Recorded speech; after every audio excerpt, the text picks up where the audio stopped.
Kalau kita mencari Tuhan setiap hari, mengisi hati dan pikiran kita dengan kebenaran firman Tuhan, maka kita akan lebih mudah mengenal kehendak Tuhan. Kita akan lebih bisa mengalami hatinya, mengalami kehendaknya, mengalami didikannya, dan mengalami anugerah kasihnya.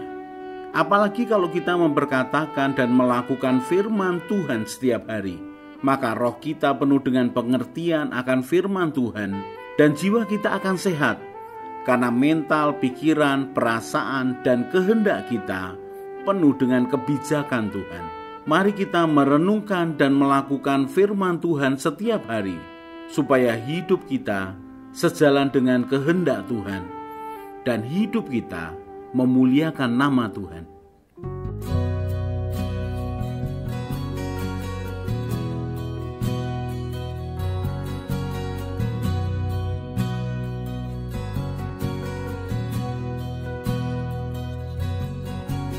Datang Roh Kudus, Kau ku rindu,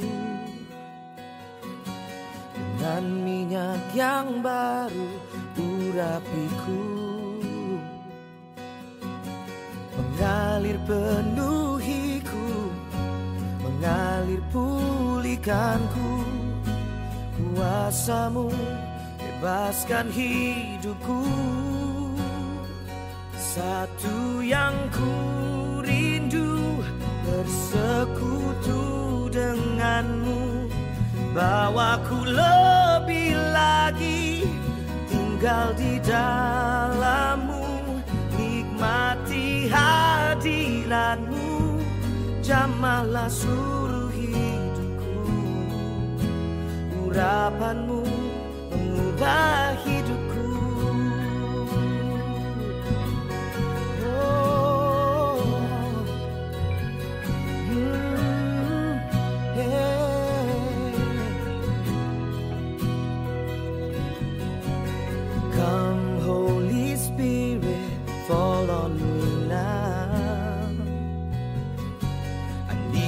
Your anointing, come in your power. I love you, Holy Spirit. You're captivating my soul. And every day I grow to love you more. I'm reaching for your heart. You hold my life in your hands, drawing me close to you. I feel your power in you. Nothing compares to this place where I can see you face to face. I worship you in spirit and in truth.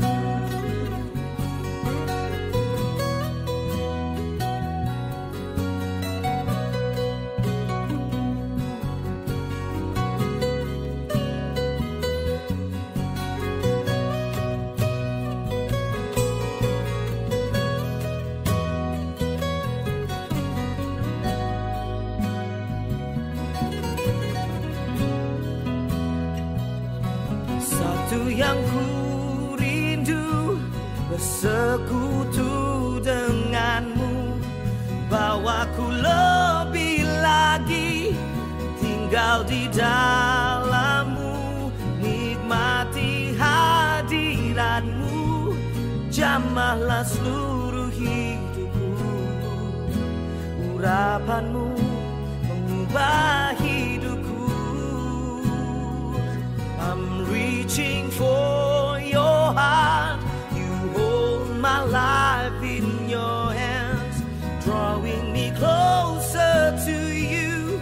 I feel your power in you. Nothing compares to this place where I can see you face to face. I worship you in spirit and in truth. Spirit and in truth. Spirit and in truth.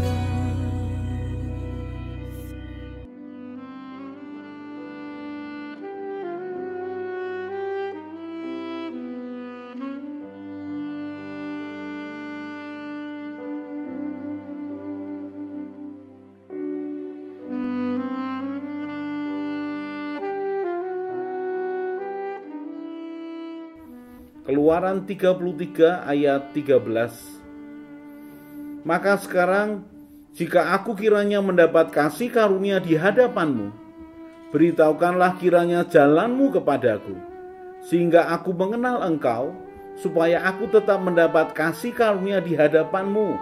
Ingatlah bahwa bangsa ini umatmu.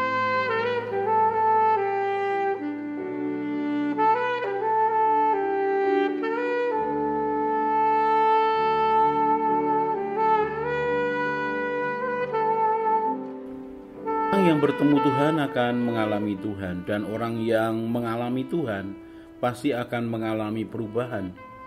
Perubahan ini terjadi dalam perkataannya, dalam konsep pikirnya, dalam prinsip hidupnya, dalam nilai-nilai hidupnya. Perjumpaan seseorang dengan Tuhan bisa mengubahkan begitu rupa. Dan saya ulangi apa yang saya katakan sebelumnya. Kalau kita bertemu Tuhan, maka kita akan mengalami perubahan. Karena Tuhan kita adalah Tuhan yang hidup, Tuhan yang mendengar, Tuhan yang mengajar, Tuhan yang menguatkan, Tuhan yang menegur, Tuhan yang mendampingi, Tuhan yang berperang bersama kita, Tuhan yang melatih kita berperang. Dia Tuhan yang begitu hidup. Tetapi kalau ada orang yang mengaku bahwa dia mengalami Tuhan, dia bertemu dengan Tuhan, tapi tidak mengalami perubahan, artinya dia tidak bertemu dengan Tuhan yang nyata. Dia tidak bertemu dengan Tuhan yang bisa mengubahkan kehidupannya. Dia tidak bertemu dengan Tuhan yang memiliki kuasa untuk mengubahkan. Dia tidak memiliki Tuhan yang memiliki kuasa kebangkitan. Kebangkitan dari manusia lama, kebangkitan dari kematian, kebangkitan dari kehidupan yang buruk, lalu mengalami perubahan. Orang yang bertemu dengan Tuhan akan mengalami perubahan. Tetapi orang yang bertemu dengan Tuhan tapi tidak mengalami perubahan, dia tidak bertemu dengan Tuhan yang nyata. Kali ini kita akan belajar tentang Hana. Hana adalah ibunya Samuel. Kita lihat dulu 1 Samuel pasal yang pertama, ayat yang pertama. Ada seorang laki-laki dari Ramataim Sobim, dari pegunungan Efraim, namanya Elkana bin Yeroham bin Elihu bin Tohu bin Sub, seorang Efraim. Orang ini mempunyai 2 istri, yang seorang bernama Hana dan yang lain bernama Penina. Penina mempunyai anak, tetapi Hana tidak. Orang itu dari tahun ke tahun pergi meninggalkan kotanya untuk sujud menyembah dan mempersembahkan korban kepada Tuhan semesta alam di Silo. Di sana yang menjadi imam Tuhan ialah kedua anak Eli, Hofni dan Pinehas. Ayat yang ke-7. Demikianlah terjadi dari tahun ke tahun. Setiap kali Hana pergi ke rumah Tuhan, Penina menyakiti hati Hana, sehingga ia menangis dan tidak mau makan. Lalu Elkana suaminya berkata kepadanya, Hana, mengapa engkau menangis dan mengapa engkau tidak mau makan? Mengapa hatimu sedih? Bukankah aku lebih berharga bagimu daripada 10 anak laki-laki? Kita melihat bagaimana Hana begitu terluka karena madunya, yaitu istri kedua dari Elkana, Penina ini menyakiti hatinya. Saya mencoba mengerti bagaimana seseorang yang tidak punya anak, seorang yang mandul, kemudian dihina. Penderitaannya luar biasa. Tetapi saya harus katakan bahwa di masa itu, orang-orang bisa menganggap bahwa orang yang mandul adalah orang yang terkutuk. Kesedihan hati Hana begitu rupa, sehingga perkataan dari Elkana pun tidak bisa menghibur dia. Dari mana kita tahu bahwa perkataan Elkana tidak bisa menghibur dia? Ketika Elkana mengatakan, bukankah aku ini lebih berharga bagimu daripada 10 anak laki-laki, tetapi buat Hana yang belum pernah punya anak, perkataan Elkana itu justru menyakiti hatinya. Karena dia sama sekali belum hamil dan belum pernah punya anak. Dan perhatikan ayat berikutnya, ayat yang ke-9. Pada suatu kali setelah mereka habis makan dan minum di Silo, berdirilah Hana, sedang Imam Eli duduk di kursi dekat tiang pintu bait suci Tuhan. Dan dengan pedih hati ia berdoa kepada Tuhan sambil menangis terseduh-seduh.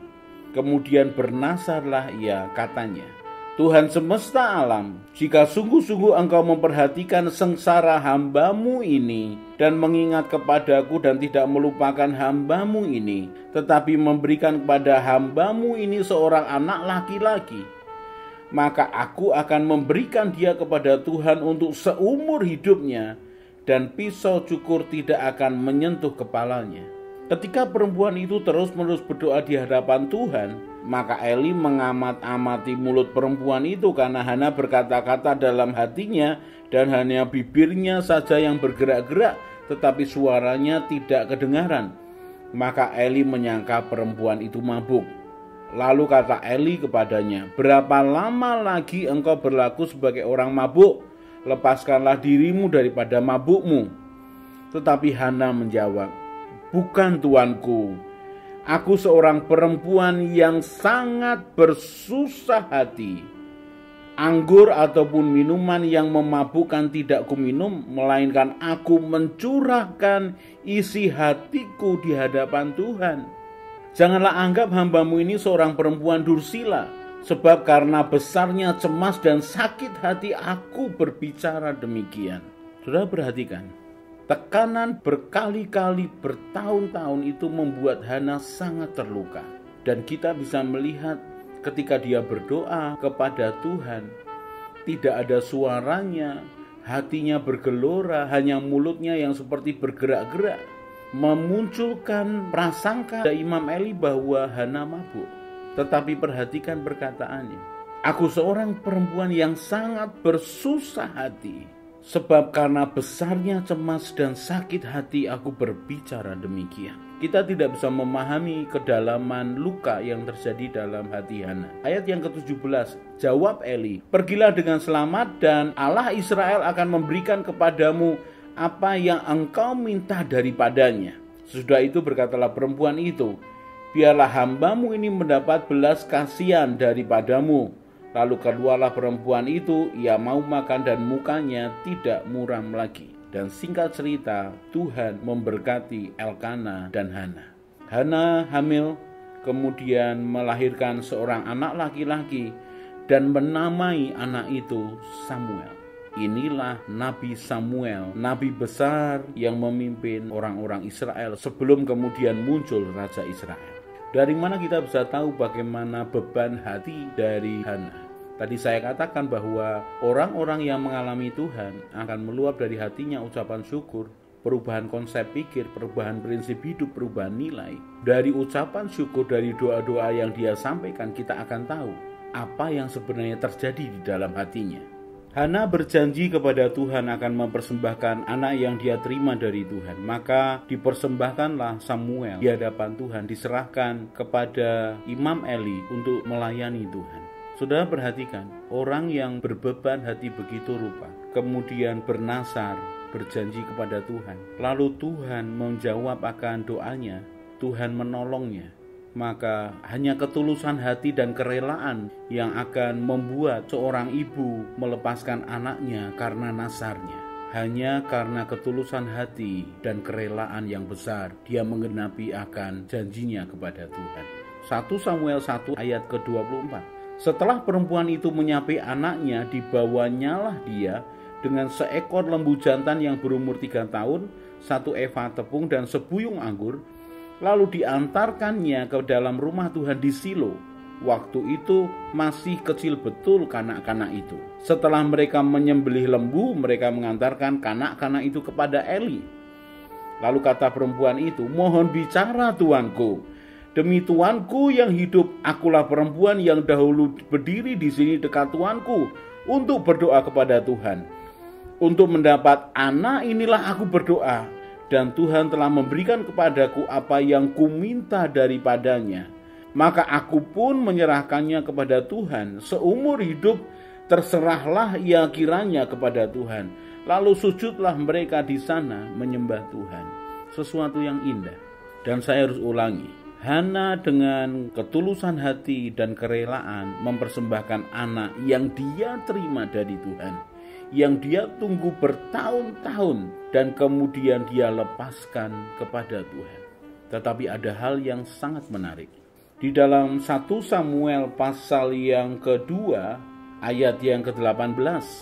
Adapun Samuel menjadi pelayan di hadapan Tuhan, ia masih anak-anak yang tubuhnya berlilitkan baju efod dari kain lenan.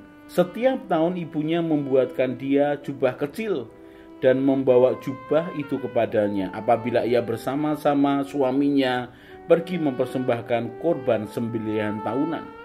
Lalu Eli memberkati Elkana dan istrinya, katanya, Tuhan kiranya memberikan keturunan kepadamu dari perempuan ini, pengganti yang telah diserahkannya kepada Tuhan. Sesudah itu pulanglah mereka ke tempat kediamannya. Ayat 21. Dan Tuhan mengindahkan Hana, sehingga dia mengandung dan melahirkan 3 anak laki-laki dan 2 anak perempuan lagi. Sementara itu makin besarlah Samuel yang muda itu di hadapan Tuhan. Saudara, kisah yang sangat indah. Bagaimana seorang wanita yang bergumul dalam penderitaannya, dalam sakit hatinya karena mandul. Kemudian dia bernasar kepada Tuhan, dipersembahkannya anaknya setelah dia mendapatkan anaknya. Tetapi perhatikan, Tuhan kita Tuhan yang hidup, Tuhan yang tidak berhutang. Maka setelah berjalan sekian waktu, Imam Eli mendoakan supaya mereka mendapatkan keturunan. Dan Hana mendapatkan dalam tanda petik pengganti Samuel, anaknya yang dipersembahkannya kepada Tuhan. Dia mendapatkan 3 anak laki-laki dan 2 anak perempuan. Mari kenali Tuhan. Mari belajar dari Tuhan. Sikap yang ditunjukkan Hana menunjukkan betapa dia memiliki ketulusan hati dan kerelaan, meminta pertolongan Tuhan, dan kemudian mengalami keajaiban Tuhan. Tetapi dia setia. Dia lakukan apa yang dijanjikannya kepada Tuhan, dan Tuhan membalasnya. Mari belajar dari kisah ini, bahwa Tuhan memperhatikan orang-orang yang terluka, dan Tuhan menjawab doa orang-orang yang terluka di hadapannya. Apabila orang-orang yang sakit, orang-orang yang hancur hati ini datang kepada Tuhan, maka Tuhan menolongnya. Dan ketika Tuhan menolongnya, maka Tuhan juga memperhitungkan persembahan dari Hana. Mari miliki ketulusan hati dan kerelaan seperti Hana, yang berlari kepada Tuhan, yang datang kepada Tuhan ketika mendapatkan akan kesusahan. Dan kemudian setelah mendapatkan pertolongan, dia membawa persembahan kepada Tuhan sebagai ucapan syukurnya. Mari miliki hati seperti Hana yang memiliki ketulusan hati dan kerelaan untuk kemudian melayani Tuhan.